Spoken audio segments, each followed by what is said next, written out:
Well, that was pretty interesting. Let's talk about all of this. Dolphins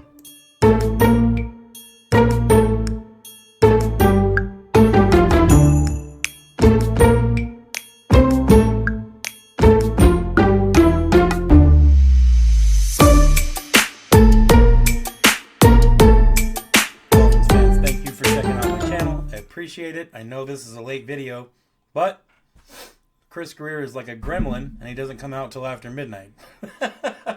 I I spent all day. I mean, I have a real job, so I was working all day driving. I'm a truck driver here in Alaska, and I'm driving around and constantly just monitoring Twitter and YouTube and websites and everything, just following free agency and just wondering, man, when are we going to do something? And I was trying not to get impatient because when you think about it, the people who act on this first day of free agency, well, it's not even really the first day because it technically the league year starts on Wednesday. So it's kind of in that weird point where people are agreeing to terms and stuff, right?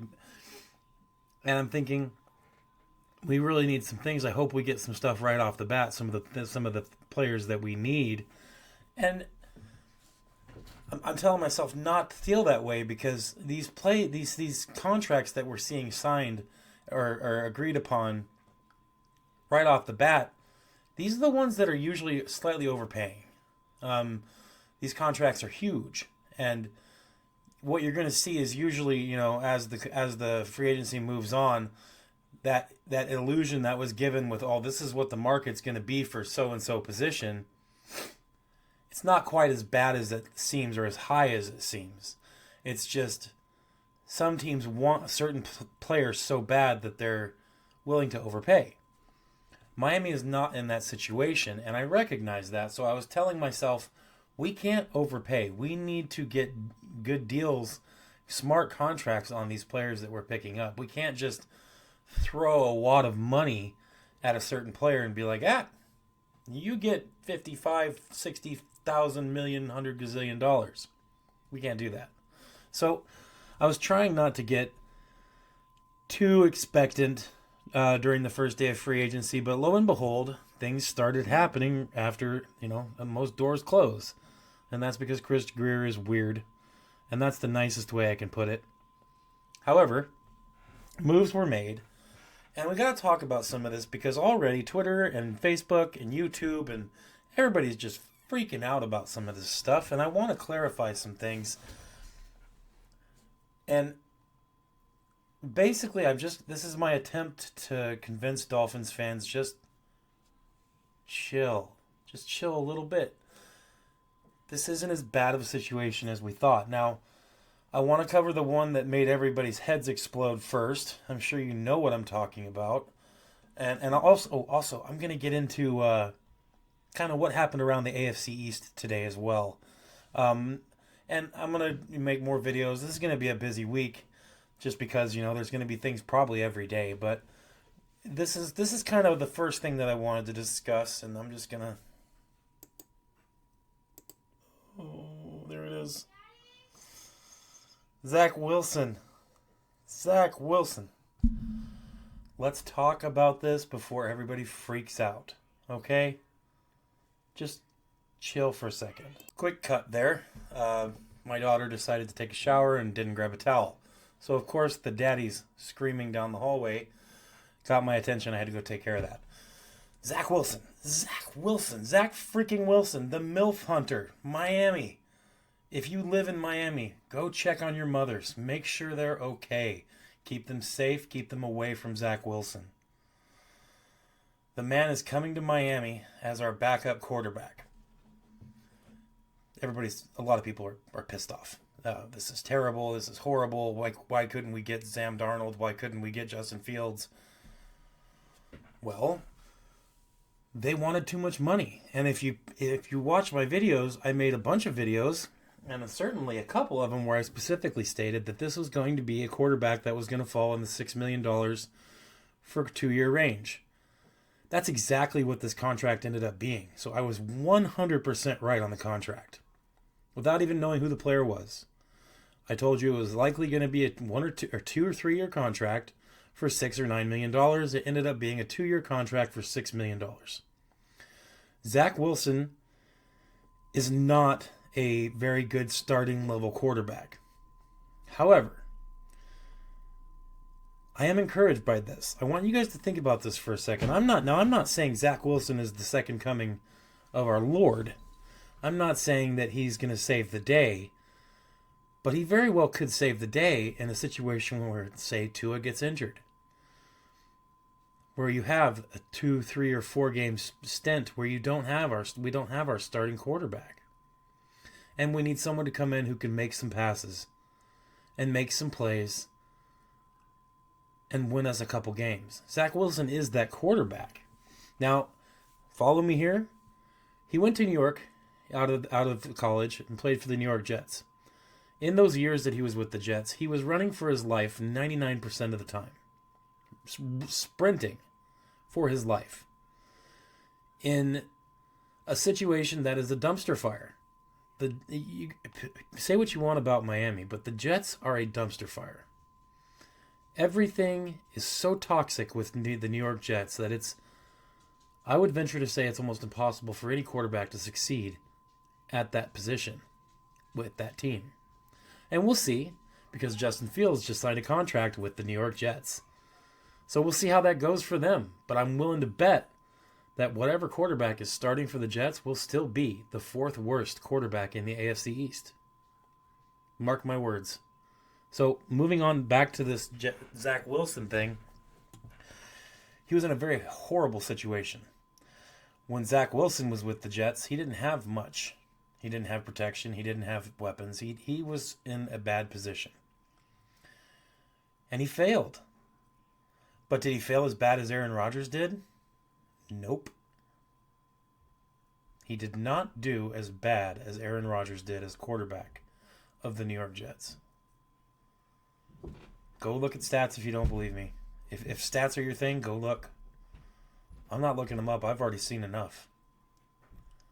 Aaron Rodgers didn't do as well as a Jet as Zach Wilson did. Aaron Rodgers had a better team. So, while we're talking about Zach Wilson, keep that in mind. He goes to Denver as a backup. And in the preseason, he lights it up. I'm not saying like he did well. I'm saying he lights it up. Zach Wilson did great in preseason for Denver. He didn't get any playtime during the season. But when he was in there in preseason, he was doing great. Now, I'm not saying he's going to replace Tua as our quarterback, as a starting quarterback. I'm saying this signing as a backup isn't as bad as everybody thinks. He's got arm strength. He can make deep corner throws outside the numbers. He can put zip on the ball, like I said. He's smart enough to run the offense. I would say his intellect isn't as high as Tua's. But he's definitely capable of running this offense. Certainly better than Snoop Huntley. Certainly better than Skylar Thompson. Certainly better than Boyle. So what I'm saying is don't get all upset about the Zach Wilson signing. This was a good contract. It doesn't hurt us. It gives us freedom. We don't have to hang on to him forever. We can let him go if we need to, and it doesn't hurt. He is a capable quarterback, definitely capable. And I'm not just saying that because he's with Miami now. I'm saying that because he's capable. He has promise. He has, talent. He just needs the right situation. This could be that right situation. We'll see how he does. But for now, everybody just chill about Zach Wilson. This is a need we had. He wasn't on my top 4 quarterbacks that I wanted. He wasn't on my top 5. But even though he wasn't on my list of quarterbacks that I personally wanted, I recognize this as a quarterback that could do the job. The job of a backup. So, let's be a little optimistic here. Let's not just start, trying to burn things down just because his previous team was the Jets. And I feel like that's a large part of what a lot of people's problem is. We got to get past that. It's free agency. This is a different kind of NFL than it was when we were kids. Players change teams a lot.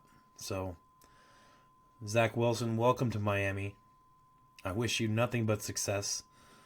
Like I said, a million times over in a bunch of different videos and live streams, you will never catch me rooting for one of our players to fail.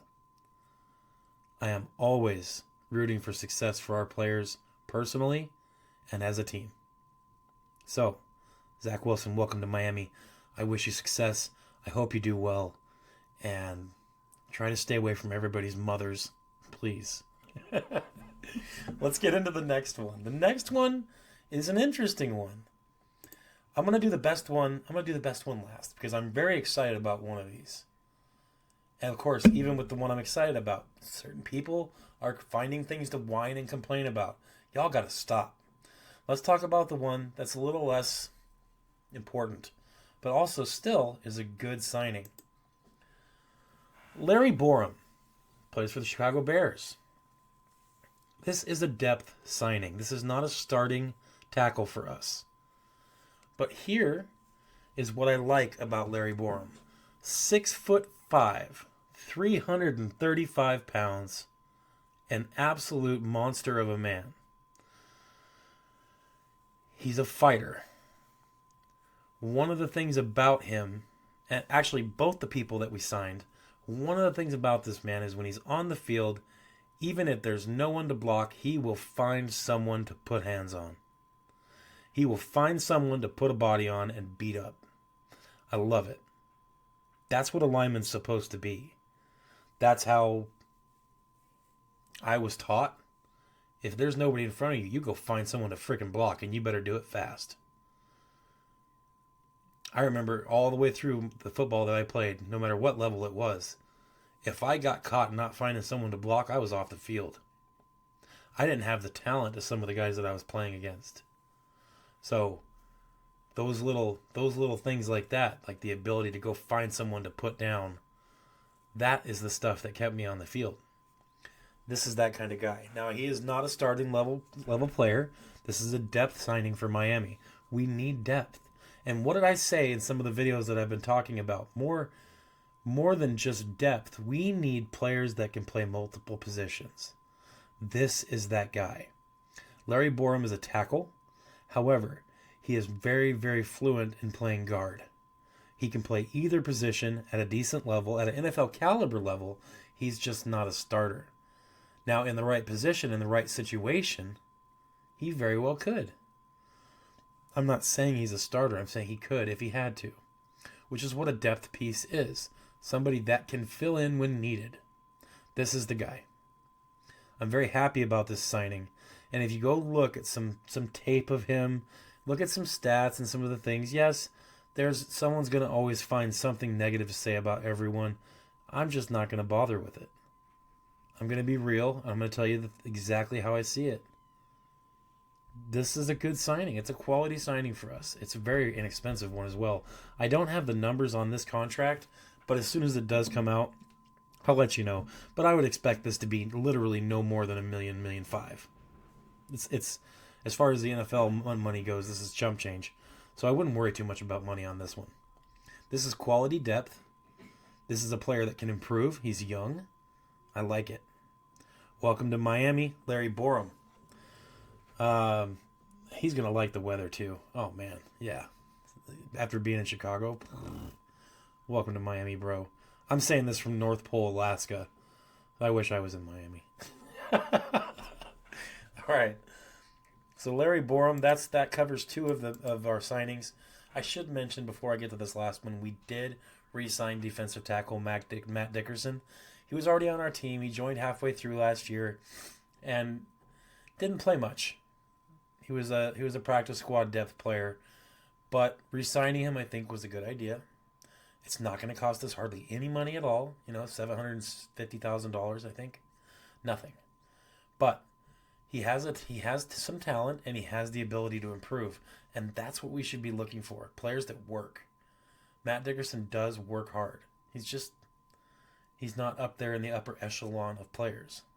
So we did re-sign Matt Dickerson. That was actually the first move we made today, and it was almost immediate as soon as the day started. So that's one thing there. Now, the next one is super exciting, and I'm very, very happy because this player was on my list of guards that I wanted, and I'm very excited to have him on the team, and I can't wait to see how he does. James Daniels. James Daniels is the ex-Steeler. He signed a contract for 3 years, $24 million. That's $8 million a year. Now, before you freak out even about $8 million, which some people will, I'm not, because I said if we can get 2 guards for around $6 to $8 million, we're going to be sitting pretty. This player is a massive improvement over any guard we've had on our team in a long time. Massive improvement. This guy could take on 3 of the guards that we've had at the same time and do better. He is a massive improvement. I cannot state that enough. 3 years, $24 million. It's likely going to be less than that against the cap. But that's what it's officially listed as, $24 million, 3 years, $8 million a year. There's the bummer. In week 4 of last year, he injured his Achilles. And so he was injured. He missed the rest of the season. This is what people are freaking out about with this one even. Now, I know he had an Achilles injury. I realize that's a very serious injury. However, he had 0 injuries before that. 0. No injuries. Didn't miss games. Played extremely well.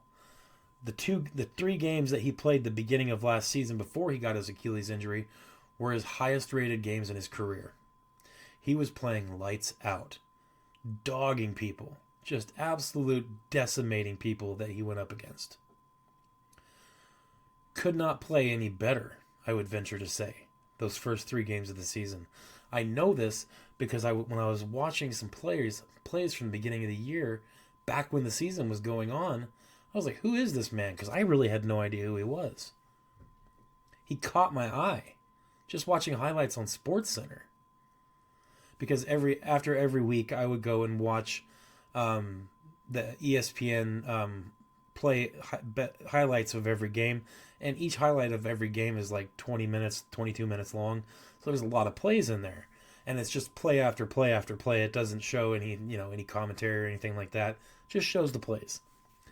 I'm sure you guys know what I'm talking about. They're all over YouTube every week. I noticed him in week 1, and I was like, who is this man? He is a beast. So, this guy can play. Now, he got hurt. I know that. But here's some positives about this injury. It was early in last season. He's had all season he's been recovering. I think he's going to be ready, and so do the Dolphins, that he's going to be ready for the start of the season. Which is great news, because we need him. This is a fantastic addition. You guys should allow yourselves to be encouraged by this. We needed a guard, at minimum 1. We got a guard and a swing tackle who can play guard as well. This is good news for Miami. This is what we needed in the beginning. I didn't want the big crazy splash signings from Miami this year. Splash signings cause problems financially. We didn't do that. They took their time a little bit. They dipped into the water. They grabbed a few things that they needed. I'm happy that they took care of our backup quarterback situation. No matter how you spin it, Zach Wilson is a much bigger improvement over what we've had at backup quarterback. I'm encouraged by a locker room, by a quarterback room that says Tua Tagovailoa, Zach Wilson, and Snoop Huntley. I'm okay with that for now. Especially if we can pick up a quarterback in the 5th, 6th, or 7th round of the draft. Someone to check out. Just give a chance to. And if he beats Snoop out for the third string, awesome. This is good news. James Daniels, welcome to Miami. Thank you for coming, man. And thanks for taking a team-friendly contract. Huge. This is a good day for the Miami Dolphins. Not a great day, but a good day. Starting off today, though, we did have Braxton Berrios sign with the Texans. Thanks for everything you did. Thanks for being here, Braxton. I've always enjoyed you as a player, but time to move on, and I hope you do well with the Texans. We did, like I said, we re-signed Matt Dickerson, our defensive tackle. He was practice squad last year and moved to the active roster for 4 games last year. Barely played, if at all. This is just more of a player to fill the roster, and it's a good one. I'm happy with that. Justin Fields goes to the Jets for a 2-year contract worth $40 million. Justin Fields to the Jets, 2 years, $40 million for the 4th best quarterback in the AFC East. All right. One of the interests that I had as a backup quarterback for us was Jimmy Garoppolo. He re-signed with the Rams, so there's no point in talking about that. Defensive tackle Milton Williams signed a huge contract with the Patriots for $26 million per year. Huge contract. Congratulations to him. Patriots made a lot of moves this year, or today. Morgan Moses, the ex-Jet, he's the offensive lineman for the Jets. He signed with the Patriots for a $24 million a year base. $24 million base with a $28.5 million with incentives over 3 years. So that's a good contract. Patriots got him for a pretty decent price. Hopefully he plays well. He didn't do too well last year. So, I mean, I'm not, like I said, I don't want players to fail. I don't care who it is. I'm not that kind of a fan. So the Patriots picked him up.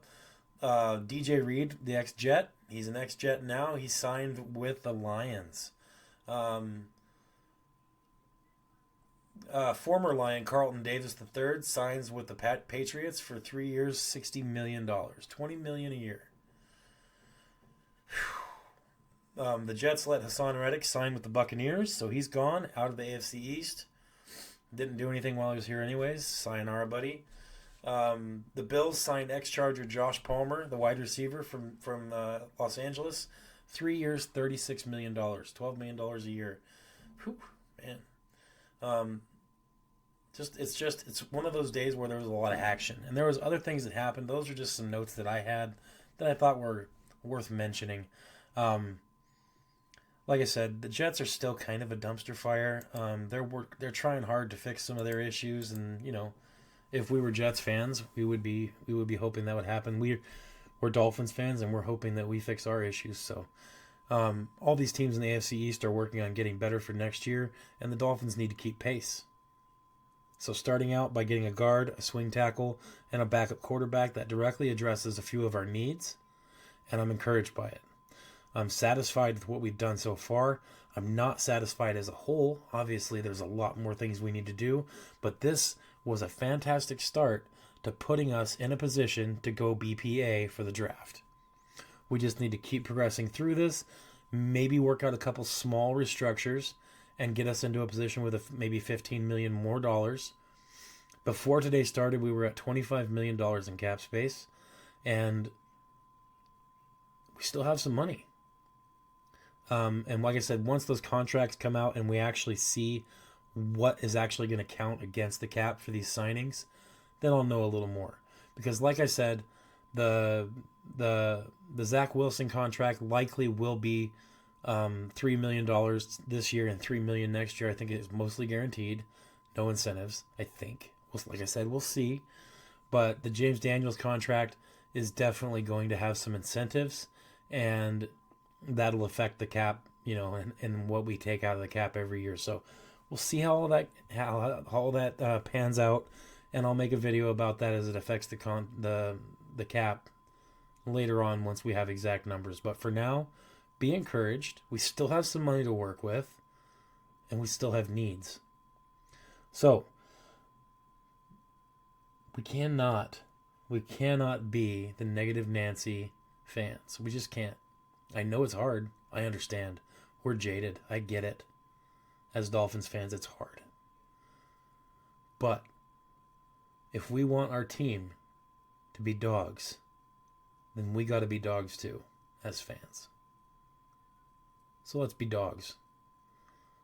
Let's encourage our team to become that too, and have that same mentality and that same identity. Thanks for watching. I appreciate it. I'll have another video out soon as we get more information on any new signings, any cap information, any of it. I'll have more information coming for you. So make sure you give a like, comment, share. Tell me what you guys think. What do you think about these signings? Tell me how you feel. This is a safe space. Tell me about your feelings. Thanks for watching. Have a great evening, and we'll talk to you guys later. Until then, stay hopeful. Please stay hopeful. And fins up.